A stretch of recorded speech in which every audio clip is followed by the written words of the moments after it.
We only meant to scare ourselves. That was all. It was a Friday night, the kind where everyone's too broke to go out but too restless to stay in. So my friend Jamie brought over her grandmother's Ouija board. It didn't look like the ones you buy in stores. The wood was dark or worn smooth from years of hands moving across it. The letters weren't printed, they were carved, deep enough that shadows sat inside them. Jamie swore it was older than she was, older than her grandmother even. Her eyes lit up when she said, "This one actually works." There were 5 of us, sitting in a circle in my living room, lights off except for one candle in the center. Jamie placed the board between us and set down the planchette. Her voice was playful at first when she said, "Spirits, are you here?" For a long moment, nothing happened. Then, the planchette slid to YES. We all laughed, accusing each other of pushing it. But Jamie didn't laugh. She leaned in closer. "What's your name?" she asked. The planchette began to move, slowly at first, then faster, spelling out Z-E-L. The air in the room felt heavier, like someone had turned off the oxygen. Jamie grinned nervously. "And what do you want?" "Why? Oh, you." We froze. Nobody had spoken, but we all heard it, right next to us. The candle flickered hard, like it was about to go out. Jamie kept going, like she couldn't stop herself.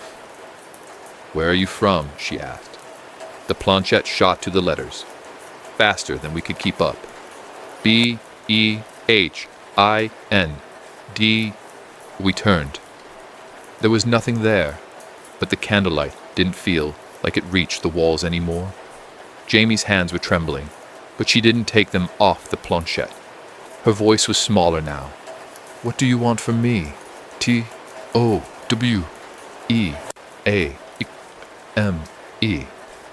The planchette slammed to goodbye so hard it scraped the wood. And then Jamie's head snapped back. Her mouth opened wider than it should have. The sound that came out wasn't a scream.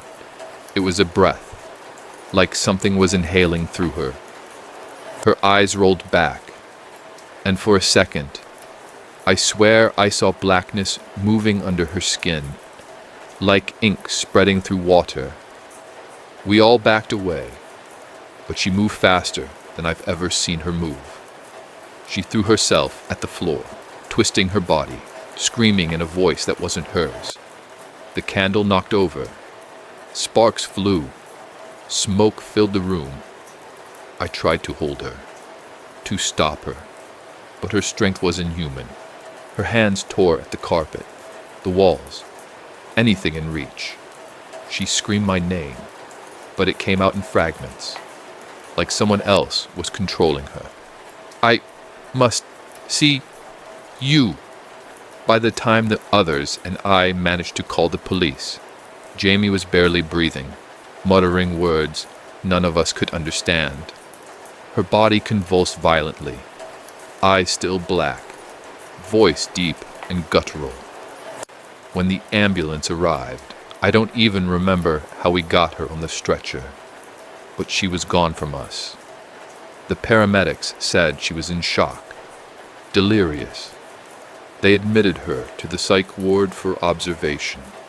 I haven't touched the Ouija board since, and sometimes, late at night, I swear I hear her voice, calling my name, whispering. I'm still behind the glass. I keep telling myself she's just sick, but every time I hear that whisper, I know Azazel isn't finished yet.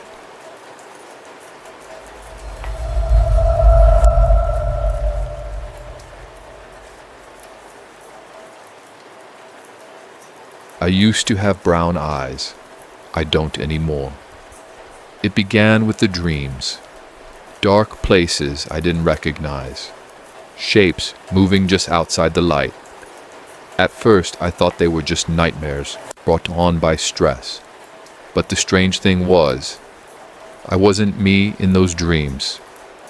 I was lower to the ground, hunched, and my hands, if you could call them that, were too long, too thin. I'd wake in the morning to find dirt under my fingernails. Sometimes blood. One night, I dreamt I was crouched in the corner of a stranger's bedroom. They were asleep. The sound of their breathing was so loud, it made my teeth ache. I crawled closer, and in the dream, I reached out just to touch their face. When I woke up, there was a bruise on my wrist. Fingers had left it. Long, thin fingers. I started avoiding mirrors after that. Something about my reflection didn't sit right. My face was the same, but my eyes, they seemed darker. Not the iris, the whites. They had a faint shadow in them, like a film. It was around then that the voice started. Not out loud. Not exactly. It came from just behind my thoughts, curling through them like smoke. You're not dreaming when you see it. I began losing hours. Once I looked up from my kitchen table, and the clock said 4:16 a.m. I swore I just sat down at midnight. My shoes were wet with mud, my hands shook, but I couldn't remember why. Friends stopped coming over. They said my apartment smelled strange, like something burning but sweet. I couldn't smell it. Then, one morning, I woke up on my bathroom floor. My eyes were open, staring at the ceiling, and I couldn't move. My body rose, slowly, deliberately, but I wasn't the one making it happen. I walked to the mirror, my head tilted just slightly, as if I was being studied from the inside. The shadow in my eyes was thicker now, like ink spreading in water. And then, for the first time, the voice used my mouth.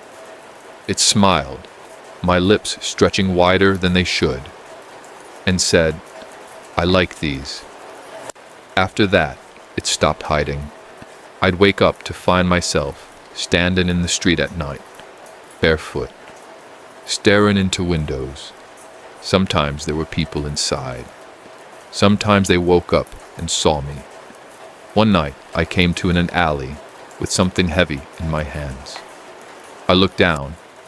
It was a brick, slick and dark. My fingers wouldn't let go.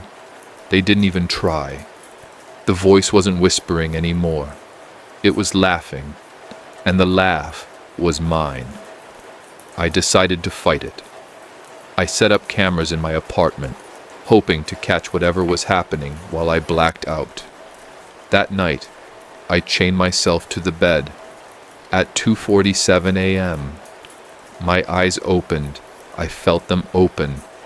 I watched my own body sit up, and the chain strained until the metal snapped like string. I smiled, but I wasn't smiling. The camera light flashed red, recording. But the moment I turned my head toward it, the feed went black. I could feel my muscles moving without my permission. As I walked to the bathroom mirror, this time, the thing didn't just watch me from inside. It stepped forward. My vision split, like I was watching from somewhere far behind my own eyes. My reflection's mouth stretched open wider and wider until it was a jagged void. Then my hands shot up and grabbed the edges of the glass. The mirror bent, not cracked, bent, and the surface rippled like water. My body leaned in, and something on the other seat leaned out. The last thing I remember was his hand, long, gray, and clawed, grabbing the inside of my face from the reflection and pulling me in. I woke up on the floor. My reflection was still standing. It blinked at me, and then it stepped out. It's in the room now, and I'm not in control anymore.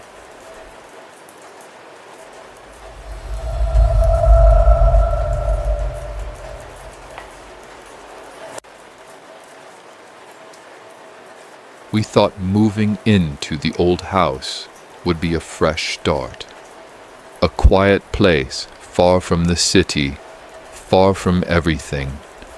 At first, it was subtle. Doors that we swore we closed would be open in the morning. Footsteps echoing in empty hallways. Whispers at night, soft as a sigh. I thought it was just my imagination, until Mark started noticing things too. The shadows were the first real warning.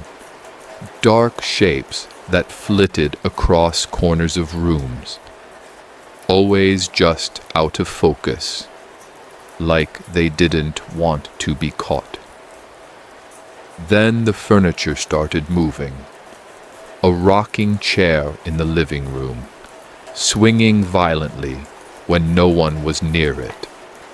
Books sliding from shelves, dishes rattling in cupboards. The house had grown angry, and we were its target. Our son Luke was the first to be touched. He would wake screaming, claiming someone was talking to him at night. We assumed nightmares, until the night he levitated off his bed. I swear I saw him pressed against the ceiling, eyes wide. Not just scared, but possessed.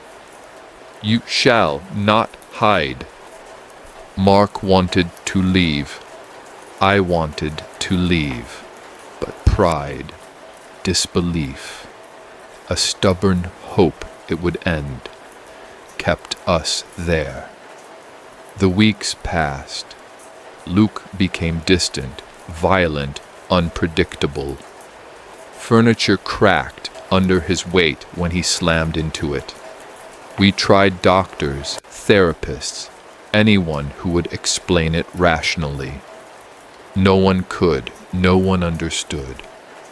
Finally, we found Father Elias, a priest with decades of experience in exorcisms. He came to inspect the house, eyes scanning every corner, murmuring prayers under his breath. This is not just a spirit, he told us. You are facing a true demon. The night of the exorcism, Luke's room became a battlefield. Candles lined the walls in protective circles. Salt poured into patterns that glowed faintly in the dark. Father Elias carried his cross holy water and a bell that rang like a warning to the unseen. We locked the doors. No one could leave.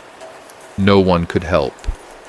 The demon spoke first, through Luke. You cannot take me. Luke's body twitched. His head jerked to the side violently. The air grew heavy, like breathing through water.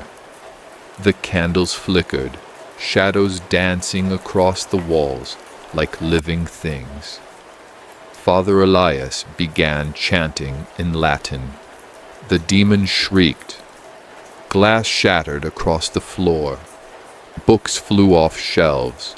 Luke's body arched unnaturally, limbs twisting in impossible angles. He lifted off the bed, floated mid-air, then slammed against the wall. The bed cracked under him. The floorboards splintered. He screamed, a sound layered with hundreds of voices screaming at once. I will destroy all. Mark and I held onto the bed frame. I could feel the heat from Luke's body, the sheer force of something inhuman controlling him. Father Elias flung holy water, sprinkling it across Luke's body. The demon screamed, rattling windows, shaking the room like a storm. "You cannot force me." The room went dark. Lightning flashed, illuminating Luke floating, black eyes wide, mouth twisted into a grin that wasn't his. Objects spun through the air. Glass cut into our skin. Books and chairs smashed, leaving splinters everywhere. Father Elias pressed the cross to Luke's chest, chanting louder and louder.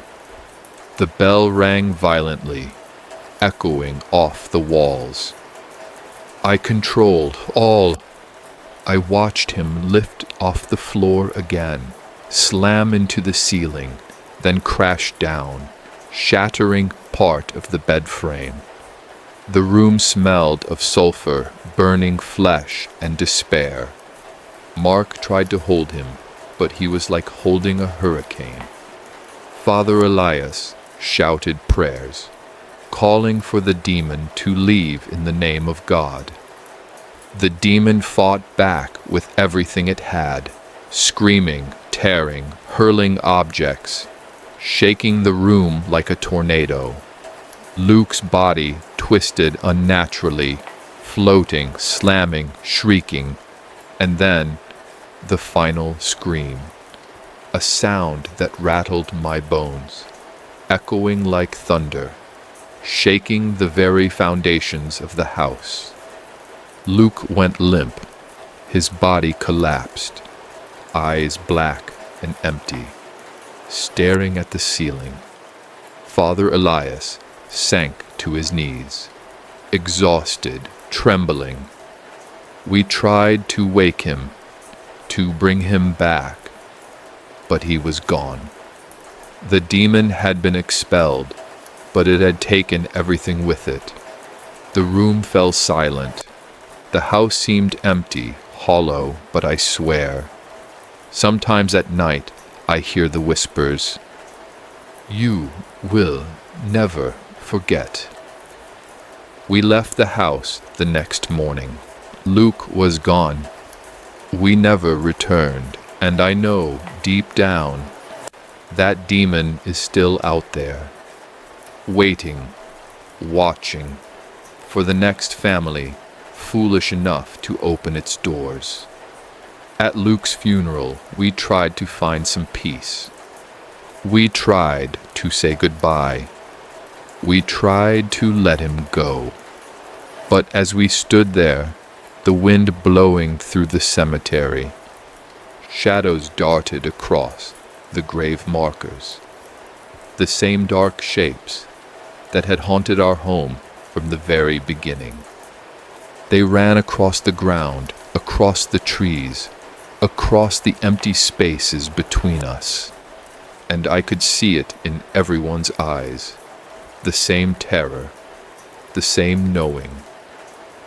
The darkness was still with us. It had never left, and we understood then this was far from over.